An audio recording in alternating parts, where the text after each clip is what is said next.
Hi everyone, जैसे कि पिछली वीडियो में आपने डिहाइड्रेशन का हाफ पार्ट देख लिया था, फॉर्मेशन ऑफ एल्कीन्स देख लिया था। इस वीडियो में हम देखेंगे फॉर्मेशन ऑफ ईथर्स। ये कैसे देखेंगे? जब एसिड का अमाउंट हम सेम रखें और अल्कोहल का अमाउंट हम बढ़ा दें। वैसे इसकी जो डेफिनेशन है, पहले हम डेफिनेशन देखते हैं। Formation of ethers: if the dehydration of an alcohol with the sulfuric acid is carried out in the presence of an excess of an alcohol at comparatively lower temperature 130 degree 140 degree Celsius, or when its vapors are passed over alumina heated to 250 degree Celsius, the product is dialkyl ether। उससे क्या बनेगा? डाईएल्काइल ether. अब ये कैसे work करेगा, इसका mechanism. बहुत ज़्यादा कन्फ्यूजन हो गई ना, क्योंकि पिछली वीडियो में तो मैंने बताया था कि वो ईथीन बना देगा, मतलब एल्कीन बना देगा। अब इसमें ईथर बनाएगा, तो थोड़ा सा कन्फ्यूजन तो हो गया होगा, बट कोई बात नहीं, मैकेनिज्म में सब क्लियर हो जाएगा। अब क्या है, इसके लिए भी अलग से पर्टिकुलर कंडीशंस है जो हमें फॉलो करनी पड़ेगी, तभी हमें ईथर मिलेगा। इसके लिए पर्टिकुलर कंडीशंस कुछ ऐसी हैं कि अगर हम अल्कोहल को एक्सेस में लें, मतलब अल्कोहल के 2 मॉलिक्यूल्स लें, और हम एसिड लें सेम अमाउंट जो हमने पहले लिया था, बट उसका हम टेम्परेचर कम कर दें। हम उसका टेम्परेचर कम कर दें, जैसे कि इसमें बताया 130 डिग्री टू 140 डिग्री सेल्सियस या फिर 413 केल्विन। इतना टेम्परेचर अगर हम कर दें, एक तो टेम्परेचर कम करना है, दूसरे से इसकी मॉलिक्यूल्स को, जो अल्कोहल के मॉलिक्यूल्स को जो बढ़ाना है, और तीसरे से ये जो फॉर्मेशन होगी ये SN2 मैकेनिज्म को फॉलो करेगा, तब जाके ये फॉर्मेशन होगी। और ये भी एक और कंडीशन है कि जो हमारी अल्कोहल की चेन है वो लेस हिंडर्ड हो, मतलब जो हमारा अल्कोहल है वो लेस हिंडर्ड हो। लेस हिंडर्ड मतलब लेस क्राउडेड। आगे बताऊंगी लेस क्राउडेड का मतलब क्या होता है।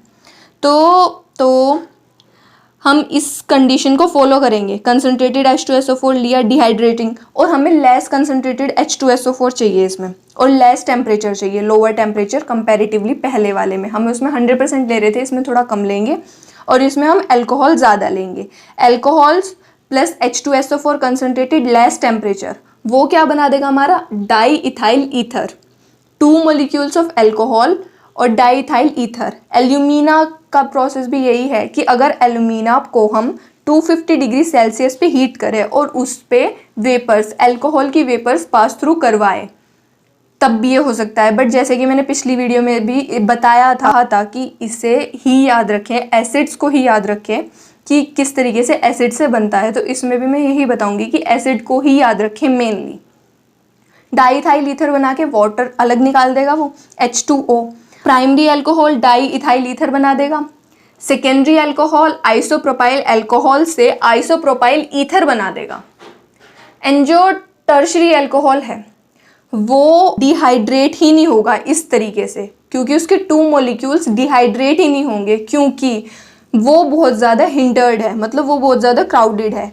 अब हिंडर्ड का मतलब क्या है, क्राउडेड का मतलब क्या है कि वो कार्बन जिससे OH ग्रुप जुड़ा हुआ है उसके पीछे की चैन कितनी ज़्यादा लंबी है। मतलब टर्शरी अल्कोहल पे वो चैन ज़्यादा लंबी, मतलब उस पर ज़्यादा अल्काइल ग्रुप है, तो वो ज़्यादा क्राउडेड है, ज़्यादा भरी हुई है, इसलिए वो स्टेरिक हिंड्रेंस की वजह से वो ईथर बनाने के प्रोसीजर में पार्टिसिपेट नहीं कर सकता, क्योंकि इसकी जो चैन है वो बहुत ज़्यादा भरी हुई है अल्काइल ग्रुप से। सेकेंडरी अल्कोहल कर सकता है, प्राइमरी अल्कोहल कर सकता है, बट टर्शरी अल्कोहल नहीं कर सकता।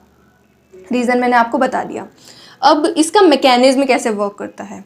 इसका मैकेनिज्म कुछ ऐसे वर्क करता है कि पहले हम एक मॉलिक्यूल लेंगे CH3 CH2OH, और O के पास 2 लोन पेयर हैं, तो प्लस H2SO4। इसमें भी हमारा जो पहले हमने फर्स्ट जो H पॉजिटिव आयन लिया था, इसमें भी वही H पॉजिटिव आयन उस O पे अटैक करेगा। उस O पे अटैक करने के बाद O पॉजिटिव H2 बना देगा वो, फिर वो प्रोटोनेटेड अल्कोहल हो गया। फिर वो प्रोटोनेटेड अल्कोहल होने के बाद क्या करेगा, जो ऑक्सीजन है वो कार्बन से अपने इलेक्ट्रॉन ले लेगा, जैसे कि पहले लिए थे। कार्बन ऑक्सीजन से अपने इलेक्ट्रॉन ले लेगा। ऑक्सीजन से अपने इलेक्ट्रॉन लेने के बाद उस पॉजिटिव जो साइन है वो तो ख़त्म हो जाएगा और H2O की फॉर्म में अलग निकल जाएगा। ये सेकेंड स्टेप है। थर्ड स्टेप हो जाएगा कार्बोकैटायन की फॉर्मेशन का। कार्बोकैटायन फॉर्म हो गया क्योंकि कार्बन से ऑक्सीजन ने उसका एक इलेक्ट्रॉन ले लिया। अब क्या हुआ, अब पिक्चर में आएगा दूसरा मॉलिक्यूल ऑफ एल्कोहल।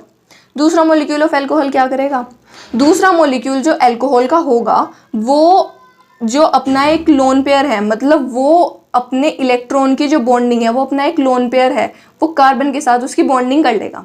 कार्बन के साथ उसकी बॉन्डिंग करने के बाद क्या होगा, ऑक्सीजन पे पॉजिटिव चार्ज आ गया, तो ऑक्सीजन के पास एक हाइड्रोजन भी तो है, ऑक्सीजन के पास पॉजिटिव चार्ज है, ऑक्सीजन हाइड्रोजन से ज़्यादा इलेक्ट्रोनेगेटिव है, ऑक्सीजन हाइड्रोजन से अपने इलेक्ट्रॉन ले लेगा, मतलब जो हाइड्रोजन का है जो ऑक्सीजन का है दोनों इलेक्ट्रॉन लेके वो अलग निकल जाएगा, वो ईथर बन जाएगा।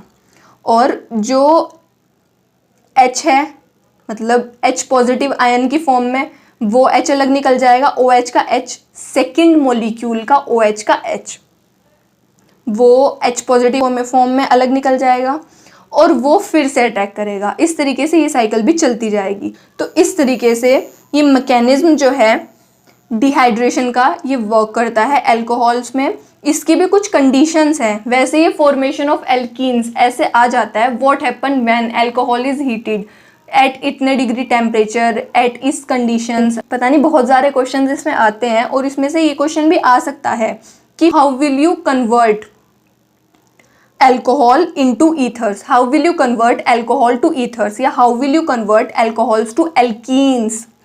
तो इसके लिए भी बहुत ज़्यादा ज़रूरी है और ये इतना पता ही होना चाहिए कि इस टेम्परेचर पे जब इसे रिएक्ट करेंगे तो ये क्या बनेगा। इसके अलावा जो हमारा अगला टॉपिक होगा वो होगा इथाइलिन ग्लाइकोल। इथाइलिन ग्लाइकोल को समझने के लिए आपको नेक्स्ट वीडियो देखनी पड़ेगी, उससे अगर आप समझना चाहते हैं तो अगली वीडियो आप ज़रूर देखिए।